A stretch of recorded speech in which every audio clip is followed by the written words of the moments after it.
It's interesting because I was having a personal conversation with someone on the team earlier today on this topic of actually investing time in either other people or other things, and maybe not with the expectation to get something back, but they were realizing that it always does come back in one way or another. It does. Was that something that you, Tom, learned over time, or did you get that from growing up?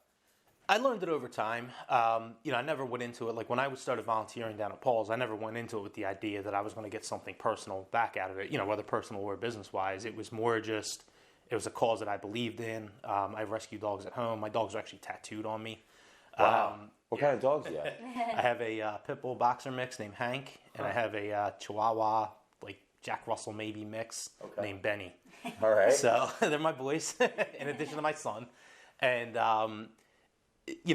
just being involved and seeing what went into, my own dogs before they ultimately came to me, with being fostered and everything else.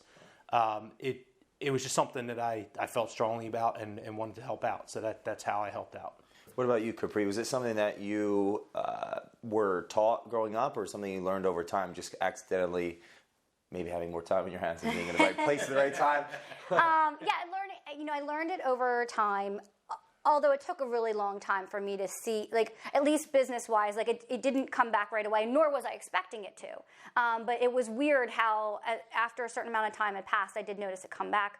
But somebody had said to me, whatever point, good people know good people, and, you want to align yourself with people who think the way you do, as long as it's a positive thought.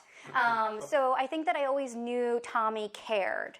And so when we were doing business together in the beginning, and I don't know what sparked the first transaction. I can't remember how we got there, but there's a picture on my Facebook of Tommy. The night before settlement, or before the appraiser had to come back, Tommy's scraping and painting window sills because because the FHA appraiser said that there was lead paint, so he's scraping and painting window sills, and I drop him off a 6-pack to help him get through the job.